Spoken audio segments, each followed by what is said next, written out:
അഭിഷേക് എന്താണ് ഈ സമയത്ത് പറയാനുള്ളത്? അല്ല, ഞാൻ ഹാപ്പിയാണ്. എനിക്ക് കിട്ടിയത് ജനവിധിയാണ്. ആ ജനവിധിയിൽ ഞാൻ ഹാപ്പിയാണ്. പിന്നെ അതിനകത്ത് ബാക്കി കുറേ കോൺട്രവേഴ്സീസും കാര്യങ്ങളൊക്കെ നടക്കുന്നുണ്ട് ഞാൻ കേട്ടു. പക്ഷേ എനിക്കതിലൊന്നും കാര്യമില്ല. ഞാൻ എൻ്റെ കാര്യം നോക്കി പോയിക്കൊണ്ടിരിക്കുകയാണ്. അപ്പം ഞാൻ ഹാപ്പി. ജനങ്ങൾ എനിക്ക് തന്നതിൽ ഞാൻ ഹാപ്പിയാണ്. ഈ തേർഡ് റണ്ണർ ഒരു ഫസ്റ്റ് ഒരു ടോപ്പ് 5-ലെത്തിയിട്ടൊരു കപ്പടിക്കാതെ പോയിട്ടുള്ളൊരു വിഷമമുണ്ടോ? ഇല്ല, എനിക്കറിയില്ല. ഞാൻ ഫസ്റ്റ് ഓഫ് ഓൾ കപ്പ് എന്ന് പറഞ്ഞാൽ ഞാൻ ബോണസ് ആയിട്ട് കണ്ടൊരു സംഭവമാണ്. നമ്മൾ മാക്സിമം പെർഫോം ചെയ്യുക, ജനങ്ങളുടെ മനസ്സിൽ കയറുക എന്നുള്ളതാണ് ഫസ്റ്റ് പ്രിഫറൻസ് ആയി കൊടുത്തിരുന്നത്. അത് സംഭവിച്ചു. അതാണ് എൻ്റെ first of all first cup എന്ന് പറയുന്നത് അതാണ്. പിന്നെ അത് കഴിഞ്ഞിട്ട് ഈ മറ്റേ നമ്മുടെ ശരിക്കുള്ള ബിഗ് ബോസ് കപ്പ് എന്നുള്ളത് അത് ഭാഗ്യം കൂടി വേണം. ജനങ്ങൾ കുറച്ചുകൂടി ഇഷ്ടപ്പെടുന്നു. പക്ഷേ എനിക്ക് വേണ്ടത് കുറേ കിട്ടി. ഇനിയിപ്പം ബാക്കി നോക്കാം. ഇതിനെ അച്ഛൻ്റെ സൗകര്യം അടുത്തേക്ക് സംസാരിച്ചപ്പോൾ പറഞ്ഞാൽ മകൻ കൊടുത്ത ഏറ്റവും നല്ല ബെസ്റ്റ് അവൻ നമ്മൾ കൊടുത്തു കഴിഞ്ഞു, പിന്നെ കപ്പ് കിട്ടിയില്ലെങ്കിലും വിഷമമൊന്നുമില്ല. അത് എന്തുകൊണ്ടാണ്? സാധാരണ എല്ലാവർക്കും കുടുംബത്തിലുള്ള എല്ലാവർക്കും അവർക്ക് കപ്പടിക്കണം, കപ്പുമായി നാട്ടിലേക്ക് എത്തണം എന്നൊക്കെ ആഗ്രഹിക്കുന്ന ആൾക്കാരാണ്. അല്ല, അച്ഛനൊക്കെ ആഗ്രഹം കാണും. പക്ഷേ കിട്ടാത്തതിൽ അങ്ങനെ ആർക്കും സങ്കടമൊന്നുമില്ല, അങ്ങനെ വലിയ വിഷമമായിട്ടൊന്നുമില്ല. ഇപ്പം ഞാൻ 100% ഇട്ടുമെന്ന് എൻ്റെ വീട്ടുകാർക്ക് അറിയാം. കാരണം ഞാൻ പുറത്തെന്താണോ അത് തന്നെയാണ് അവിടെ നിന്നത്. അപ്പം 100% ഞാൻ ഇട്ടിട്ടുണ്ടെന്ന് എല്ലാവർക്കും അറിയാം. അപ്പം അതുകൊണ്ട് അങ്ങനെ ഇപ്പോൾ കപ്പ് കിട്ടിയില്ലെന്ന് പറഞ്ഞാൽ എനിക്ക് സങ്കടമില്ല, അവർക്കും സങ്കടമില്ല. നമ്മളിങ്ങനെ പോകുന്നു. അപ്പോൾ എനിക്ക് ജനങ്ങൾ അക്സെപ്റ്റ് ചെയ്തു എന്നുള്ള ടെൻഷൻ മാത്രമേ എനിക്കുണ്ടായിരുന്നു. പക്ഷേ പുറത്തിറങ്ങിയപ്പോൾ അതുണ്ടെന്ന് പറഞ്ഞപ്പോൾ അതാണ് എൻ്റെ ഏറ്റവും വലിയ ഹാപ്പിനെസ്. ഞാൻ ഇന്നലെ ഉറങ്ങിയിട്ടില്ല, വെളുപ്പിനെ എഴുന്നേറ്റ് അതുവരെ ഇങ്ങനെ എല്ലാവരും ആ കമൻസും എല്ലാം വായിച്ചു നോക്കി. അപ്പോൾ ജനങ്ങൾ ഒരുപാട് സപ്പോർട്ട് ചെയ്യുന്നു എന്ന് പറയുമ്പോൾ ഭയങ്കര ഹാപ്പി. അതാണ് എൻ്റെ കപ്പ്. ഈ ടിക്കറ്റ് ഫിനാലെ വഴി ഫൈനലിലെത്തിയ ആളാണ്. ഏറ്റവും നന്നായിട്ട് ഗെയിമുകൾ കൃത്യമായിട്ട് പ്ലാൻ ചെയ്തിട്ട് കളിക്കുന്ന ഒരാളാണ്. അപ്പോൾ അതൊക്കെ നേരത്തെ പ്ലാൻ ചെയ്തിട്ടാണോ അതോ ഓരോ ആരെങ്കിലും സിജോ അങ്ങനെയുള്ള ഒരു കോമ്പിനേഷൻ ചെയ്യുന്നതാണോ? ഇല്ല, ഞാൻ ടിക്കറ്റ് ഫിനാലെ എന്ന് പറഞ്ഞൊരു കൺസെപ്റ്റ് ഞാൻ വിട്ടിരുന്നു. നിങ്ങൾ കണ്ടുണ്ടോ, ഞാൻ എല്ലാ ടാസ്കും എൻ്റെ 100% കൊടുക്കുന്നത്. അപ്പോൾ ടിക്കറ്റ് ഫിനാലെ വന്നപ്പോൾ ഞാൻ വിചാരിച്ചു ഒരു 100 മേളിൽ കൊടുക്കാം എന്ന് വിചാരിച്ചു. അപ്പോൾ അങ്ങനെ 100 മേളിൽ കൊടുത്തു. അപ്പോൾ അതുകൊണ്ട് എനിക്ക് പ്രഷർ ഇല്ലായിരുന്നു. പലപ്പോൾ ബാലൻസിങ് ടാസ്ക് ഒക്കെ വരുമ്പോൾ നമ്മൾ ചിലപ്പോൾ പ്രഷറാണെങ്കിൽ കൈ വിറയ്ക്കുവാനൊക്കെ തുടങ്ങും. അപ്പോൾ അങ്ങനെ ഞാൻ ആ പ്രഷർ വെച്ചിട്ട് തോറ്റ് പോട്ട് അതൊരു കൊടുക്കുക എന്ന് പറഞ്ഞിട്ട് ആ ഒരു രീതിയിൽ അങ്ങ് നിന്നു. അങ്ങനെ എനിക്ക് അതൊക്കെ കിട്ടിയത്. അതുകൊണ്ടാണ് എനിക്കൊന്ന് 10 എണ്ണത്തിലോ 9 എണ്ണത്തിലോ ആയപ്പോഴത്തേക്ക് എനിക്ക് കിട്ടി. ഈ അതായത് അൻസിബ പോയതിനു ശേഷം അഭിഷേകും ഋഷിയും ഒരു ഭയങ്കര ഒരു ഫ്രണ്ട്ഷിപ്പ് ബോണ്ട് ഉണ്ടായിരുന്നു. ആ ഒരു സൗഹൃദത്തെ കുറിച്ചൊന്ന് പറയാം. ഋഷി പാവം പിടിച്ചൊരു പയ്യനാണ്. എനിക്കിപ്പം അവനെ എൻ്റെ വ്യക്തിത്വം എന്ന് പറയുന്നത് ഇങ്ങനെ ഒരാൾ അവിടെ കിടന്ന് കഷ്ടപ്പെടുന്ന കാണുമ്പോൾ നമ്മൾ ഇട്ടിട്ട് പോകുക എന്നുള്ള കൺസെപ്റ്റ് എനിക്കില്ല. അപ്പോൾ ഞാൻ നോക്കി അവൻ നല്ലൊരു പയ്യനുമാണ്, ഞാൻ ഇച്ചിരി കണക്റ്റഡുമാണ്. അപ്പോൾ അൻസിബ അവൻ തകർന്നു പോയി. അപ്പോൾ എനിക്ക് അവനെ ഒന്ന് സപ്പോർട്ട് ചെയ്താൽ കൊള്ളാമെന്ന് പറഞ്ഞാൽ അങ്ങനെ ഞാൻ സപ്പോർട്ട് ചെയ്തു. അത് ഫ്രണ്ട്ഷിപ്പാണ്. നമ്മൾ ഫ്രണ്ട്സ് ആകുമ്പോൾ അങ്ങോട്ടും ഇങ്ങോട്ടും സപ്പോർട്ട് ചെയ്യുമല്ലോ. അതുകൊണ്ട് ഞാൻ സപ്പോർട്ട് ചെയ്തു. അത് ഫ്രണ്ട്ഷിപ്പ്, അത്രേ ഉള്ളൂ.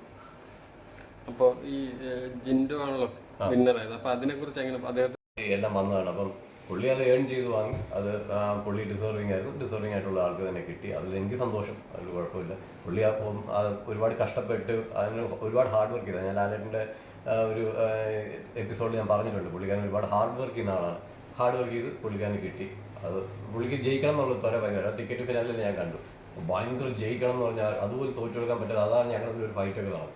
അപ്പോൾ അത് അദ്ദേഹത്തിൻ്റെ ഇത്. അപ്പോൾ ജനങ്ങൾ കൂടുതൽ അദ്ദേഹത്തിന് ഇഷ്ടപ്പെട്ടു, അദ്ദേഹത്തിന് കൊടുത്തു. സന്തോഷം. ഈ 50ാമത്തെ ദിവസം അദ്ദേഹത്തിൻ്റെ ഒരു കത്ത് വായിച്ചതിന് ശേഷം കേരളക്കാരെ മൊത്തം അഭിഷേകിനോട് വല്ലാത്തൊരു ഇഷ്ടവും സ്നേഹവും ഉണ്ട്. അപ്പോൾ അതിനെ എങ്ങനെ നോക്കിക്കാണും ശരിക്കും? ഞാൻ ഫസ്റ്റ് ഓഫ് ഓൾ സെൻറ്റിമെൻറ്റ്സ് വലിയ കാണിക്കുന്ന ആളല്ല. അപ്പം ഞാനിങ്ങനെ ലെറ്റർ എഴുതണം എന്ന് അവർ പറഞ്ഞപ്പോൾ ഞാനിങ്ങനെ hi I miss you bye ഇത്ര എഴുതാൻ വേണ്ടി എഴുതുന്നത്. അപ്പോൾ അൻസിബ എന്നോട് പറഞ്ഞു അങ്ങനെ അല്ലടാ, നീ കുറച്ചുകൂടി നല്ല രീതിയിൽ എഴുത്, നീ ഉള്ളിൽ ഇത് ഈ ചാൻസ് നീ യൂസ് ചെയ്യണം എന്നൊക്കെ പറഞ്ഞു. അപ്പോൾ ഞാൻ വെച്ചാൽ എന്നാൽ പിന്നെ രണ്ടും കൽപ്പിച്ച് അങ്ങ് എഴുതാമെന്ന് വെച്ചാൽ അങ്ങനെ എഴുതി. ഞാൻ ഉള്ളിൽ നിന്ന് എഴുതി, അത് ഞാൻ വായിച്ചു. പക്ഷെ ഞാൻ ഇപ്പോൾ ഇത് പറഞ്ഞൊന്നും ഞാൻ ശ്രദ്ധിച്ചില്ല. ഇപ്പോൾ ഫാമിലി റൗണ്ട് വന്നപ്പോഴാണ് അമ്മമാരൊക്കെ ഭയങ്കര സ്നേഹത്തോട് പെരുമാറുമ്പോഴാണ് എനിക്ക് മനസ്സിലായത്, ദൈവം ഞാനിപ്പോൾ പറഞ്ഞത് എല്ലാവരും ഹർട്ടായല്ലോ, എല്ലാവർക്കും ഭയങ്കരമായിട്ട് കൊണ്ടിട്ടുണ്ടെന്ന് തോന്നുന്നു. എനിക്ക് അപ്പോഴാണ് മനസ്സിലായത്. അതായത് ഞാൻ ജസ്റ്റ് വായിച്ചു, ഞാൻ വിട്ടു, അല്ലാതെ വേറെ ഒന്നുമില്ല. അത് ഉള്ളിൽ നിന്ന് ഞാൻ മനസ്സ് തുറന്ന് എഴുതിയതാണ്. ആ സമയത്ത് ഭയങ്കരമായിട്ടുള്ളൊരു അതായത് സോഷ്യൽ മീഡിയ പോളുകളിലെല്ലാം അഭിഷേക് വിന്നറാവും, അഭിഷേകിനോട് അത്രമാത്രം സ്നേഹം ഉണ്ടായിരുന്നു. അത് പിന്നീട് എപ്പോഴെങ്കിലും നഷ്ടപ്പെട്ടതായിട്ടോ വേറെ എന്തെങ്കിലും തോന്നുന്നു? ഇല്ല, അവർക്കുള്ള സ്നേഹം ഇപ്പോഴും എനിക്കുണ്ട്. ഇപ്പോഴും എനിക്ക് മെസ്സേജുകൾ വരുന്നുണ്ട്, ആൾക്കാർ ഇപ്പോഴും എന്നെ സ്നേഹിക്കുന്നുണ്ട്. ഇന്ന് ഞാൻ കുറേ വീഡിയോസ് ഉണ്ട് ആൾക്കാർ. അത് സ്നേഹം, അതാണ് എൻ്റെ ഫസ്റ്റ് ഓഫ് ഓൾ എൻ്റെ ഫസ്റ്റ് കപ്പ് എന്ന് പറയുന്നത്. അതെനിക്ക് കിട്ടി. ബാക്കി ഇനി മുൻപോട്ടുള്ള ബാക്കി നമ്മുടെ ബിഗ് ബോസ് കപ്പ് എന്നുള്ളത് അത് ഡിസേർവ് ആയിട്ടുള്ള ഒരാൾ മേടിച്ചു മാത്രമേ ഉള്ളൂ. എനിക്ക് എന്താണോ വേണ്ടത് അതെനിക്ക് കിട്ടി. എന്നെ ജനങ്ങൾ റെക്കഗ്നൈസ് ചെയ്യുക, എന്നെ സ്നേഹിക്കുക എന്നുള്ളതായിരുന്നു എൻ്റെ ഫസ്റ്റ് ഒരു പ്രയോറിറ്റി. എൻ്റെ പ്രയോറിറ്റി അതായിരുന്നു. അത് കഴിഞ്ഞിട്ടായിരുന്നു ബിഗ് ബോസ് കപ്പ് എന്ന് പറയുന്നത്. അപ്പോൾ പ്രയോറിറ്റിയിൽ ഞാൻ അങ്ങനെ, അല്ലെങ്കിൽ പ്രയോറിറ്റി മറ്റേതായിരുന്നു ഉറപ്പായിട്ട് ഞാൻ വല്ല ഗെയിം പ്ലാനും ഇട്ട് ഞാൻ വേറെ ഗെയിമുകളും ഇട്ട് അങ്ങനെ പോയത്. ഞാനായിട്ട് നിന്നിട്ട് ഞാൻ പലവട്ടം പറഞ്ഞിട്ടുണ്ട്, ഫേക്ക്നെസ് കാണിച്ചിട്ട് കിട്ടുന്ന 5 വോട്ടിനെക്കാട്ടും എനിക്കിഷ്ടം ഞാനായിട്ട് നിന്നിട്ട് കിട്ടുന്ന 2 വോട്ടാണ്. എനിക്കത് മതി. അതാണ് ഞാനിപ്പോൾ ചെയ്തിരിക്കുന്നത്, എനിക്ക് കിട്ടിയിരുന്നു. അത് ഞാൻ ഹാപ്പിയാണ്.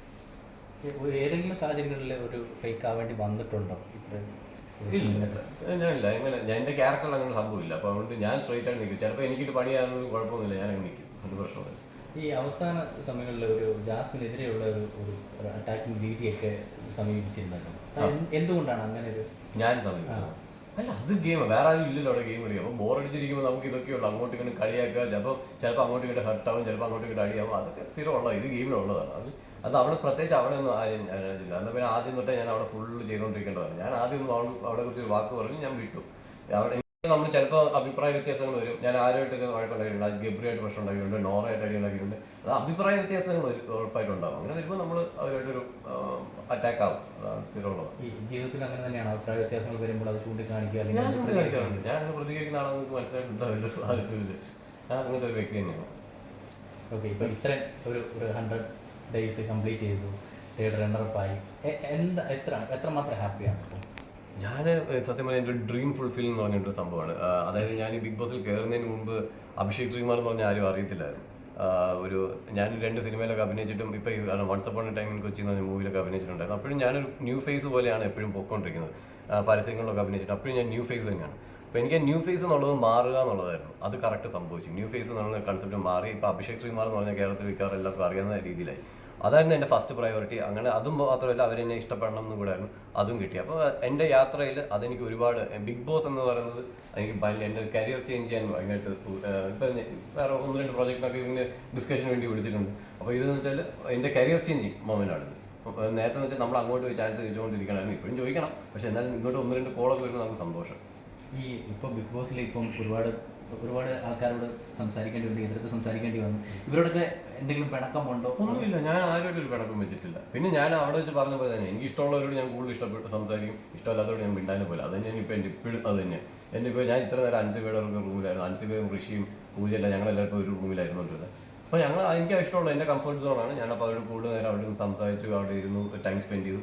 അത് കഴിഞ്ഞാൽ ഇപ്പോൾ ഞാൻ ഇങ്ങോട്ട് വന്നത് തന്നെ. അപ്പം അത് ബാക്കിയുള്ളവർ ഞാൻ ഇപ്പോൾ കുറച്ച് പേരെ അവിടെ ഇവിടെ വെച്ച് കാണുന്നു, സംസാരിക്കും, അത്രേ ഉള്ളൂ. അപ്പം ഞാൻ എൻ്റെ ക്യാരക്ടർ തന്നെ ഇഷ്ടപ്പെട്ടവരോട് കൂടുതൽ സംസാരിക്കും. ഇഷ്ടമില്ലാത്തവരുണ്ട് എന്നുള്ളതല്ലേ?